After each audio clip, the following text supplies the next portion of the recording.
Today is day 2, and we basically have 2 main tasks. We are going to add more coils to our clay vessel to make it get taller, and we also are going to start considering the shaping of it. If we want our clay vessel to kind of start coming in, then we're going to make sure that every time we place a ring of coil around the clay pot, it should get kind of gradually smaller and smaller and smaller.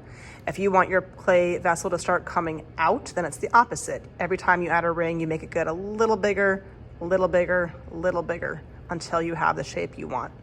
We are also going to be smoothing if you want to. If you like the look of the coils, you are more than welcome to leave them visible, but if you prefer your pot to be more smooth, then we will do that at the end.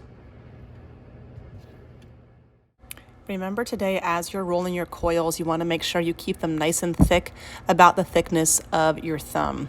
When you start to attach your coils to your pot, remember to add that layer of slip in between each coil to make sure that they're sticking well and they are not going to fall apart later.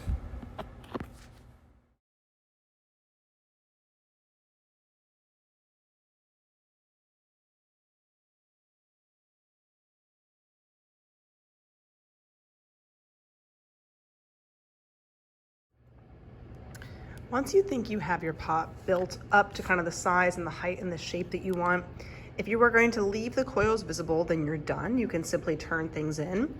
If your name tag, like if you put it in there and it's really, really deep, I'm not gonna be able to see it. So if your pot has gotten very, very tall, you can just put your name tag on the tray up front and just set your name on it. And that way I'll know that it's yours. If you decide that you want to smooth, then you want to make sure you save enough time for yourself to do that, because it does take about 10, maybe even 15 minutes to really get it smooth. If you were going to smooth, you're going to use a gift card.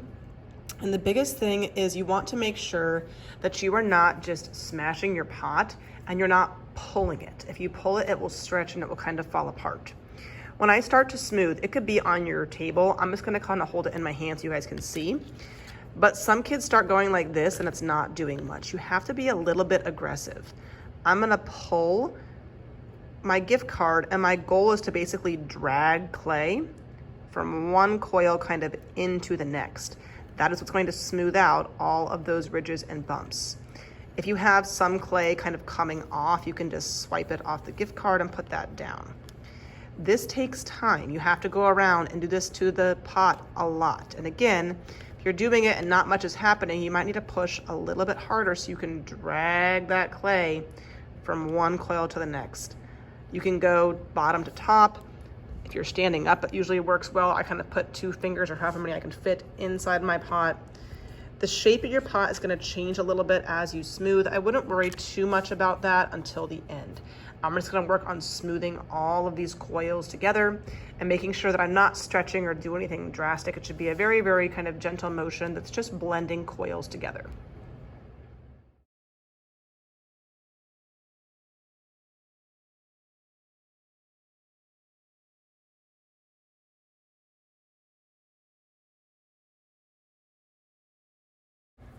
Once you get the majority of your pot blended together with the gift card, you can go back with just your fingers and kind of do some fine tuning and some detail work by just taking your thumbs and your fingers and smoothing out kind of little bumps and little parts of your pot that don't seem to get smoothed out with the gift card.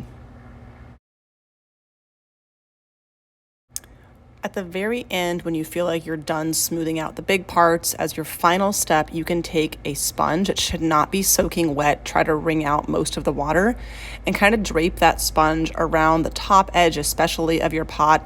And you can kind of rub it over the sides too to really kind of just give one final smoothing layer. Again, this should be done at the very end and not soaking wet. Most of the water should be squeezed out of the sponge before you start adding it to your pot, or your pot will get very, very soggy.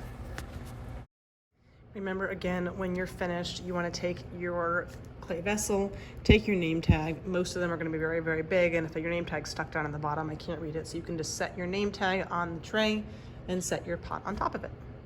Any little bits of clay you guys can put back into the clay box or the slip cup and just get things cleaned up. If your gift cards kind of look really dirty, try to scrape some of that extra clay off. That way it's not going to dry on there for the next person.